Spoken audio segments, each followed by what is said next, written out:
Hola, bon dia. Anem a veure com se resol el full d'activitats de repàs de proporcionalitat directa, d'acord? Te'n recordes? Copia i fes al teu quadern. Anem a ficar així les solucions. Comencem. El primer exercici diu expressa mitjançant una raó. Recorda que una raó és una fracció, és una divisió, per tant és molt fàcil. Tu has de pensar en fer les fraccions com les fèiem en el tema de fraccions. A. De les 55 preguntes d'un test n'he encertat 36. Quina fracció ficaries tu? 36 de 55, que és el que jo he encertat. Molt bé. B. Teníem 68 ous i se n'han trencat 12. Quina fracció ficaries tu de ous trencats?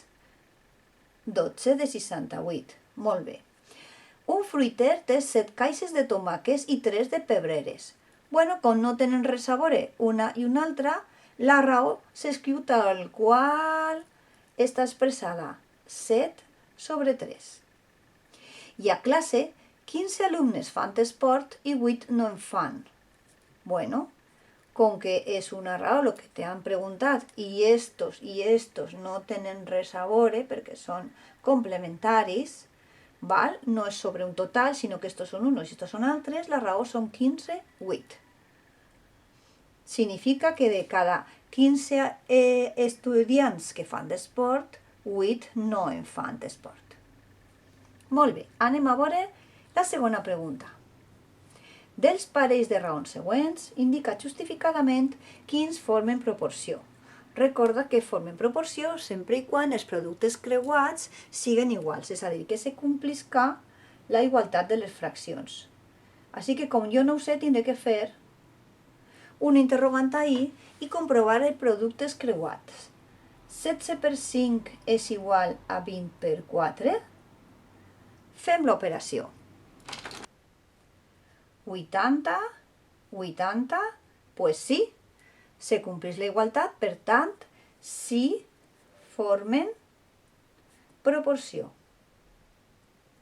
Anem a veure el segon exemple. 1 partit 30 i 7 partit 21. Hem de comprovar si se compleix la igualtat, així que fique un interrogant.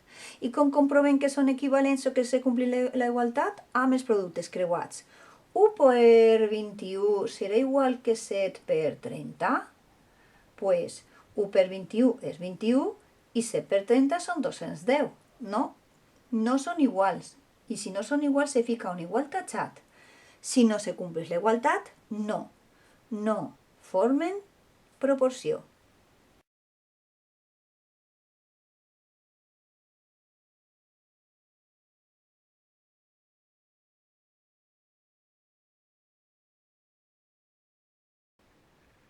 Exercici número 3. Esbrina justificadament si els nombres 2, 3, 8 i 12 estan en proporció.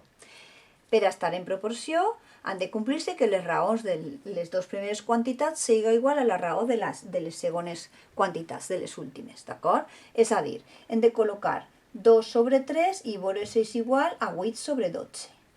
I com ho comprovem? Doncs ho comprovem als productes creuats.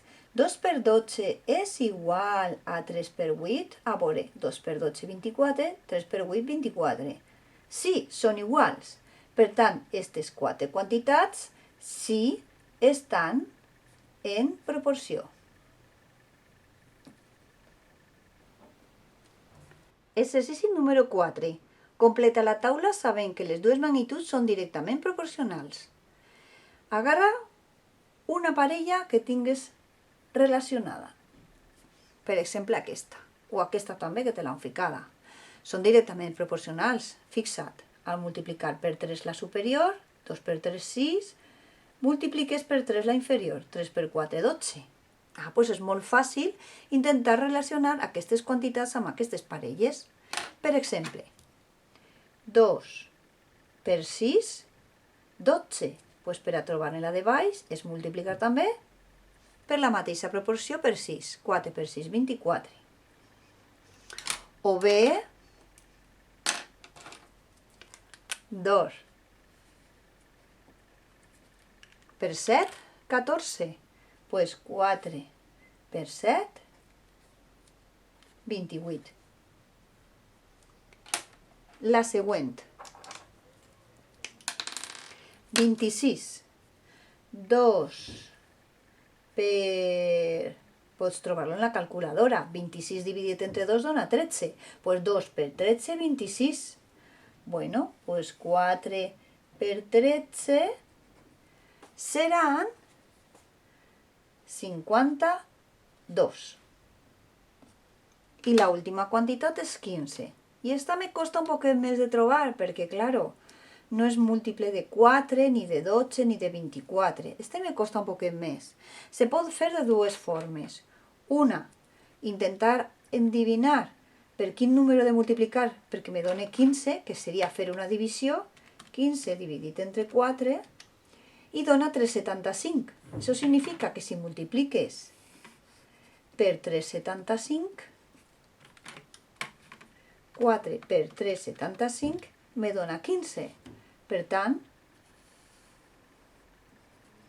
2 per 375, 2 per 375 me dona 7,5. D'acord? Però si no ho tens clar, tens una altra manera de fer-ho. Mira, imagina't que tens el 2, el 4, este 8 i el 15. Vale? Pues sempre pots anar a trobar la unitat.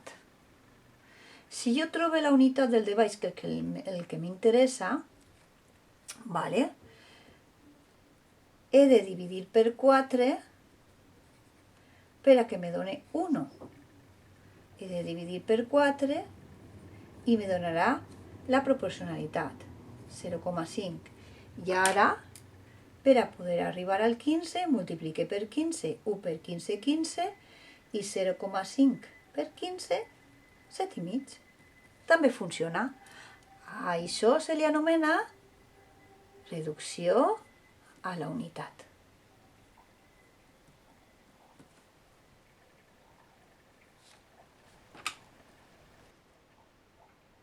Per últim, exercici 5. Resol amb una regla de 3. Enric ajuda uns familiars a la seva botiga per Nadal. Per cada 5 dies de treball li donen 160 euros. Quan li donaran per 17 dies de treball? Vale. Primer, quines són les magnituds? Dies, euros. Les magnituds és això que estem mesurant. Estem mesurant el temps. I estem mesurant-lo en dies. 5 dies. I li donen 160 euros. Esto serà el sou, o lo que cobra. I està en euros, unitats, temps, sou. I quan li donen 160 euros per 5 dies, 160 euros. Així s'ha de plantejar sempre la regla de 3. Magnitud, unitat i la relació entre una i una altra. Ara ja a veure què me pregunten. Quan li donaran per 17 dies de treball? 17 significa 17. 17. 17 dies de treball, doncs no ho sé. I quan no sé algo, he de ficar una X. Ja tinc la regla de 3. Ara he d'averiguar si és directa o no ho és. I tu has de pensar, si treballes 5 dies, me donaran això. Si treballe el doble de dies, cobraré el doble de sou? Sí, t'ho diu la lògica. El doble d'una implica el doble de l'altra. Per tant, és de proporcionalitat directa. I s'ha d'escriure, perquè després mirarem quina és la inversa, que és una altra. Bé, ja tenim la regla de 3 plantejada. Primera fase. Segona fase, plantejament i resolució. Com se resol la regla de 3? Recordeu, esto se fica com si fuera una fracció. I esto se fica com una fracció tal qual està escrita. Recordeu, i això sembla un igual, a que sí? Doncs ja tinc una igualtat de fraccions, tal qual s'escriu, s'expressa. I ara com se resol això? Doncs sabeu fer-lo perfectament. Productes creuats. Recordeu que sempre per aïllar la X fem els productes creuats i el número que sobra el fiquem baix. Fem això en la calculadora. 544. Vale? Per últim, anem a donar la solució. Solució. Quan li donaran per 17 dies de treball? Li donaran 544 euros. Esta és la solució.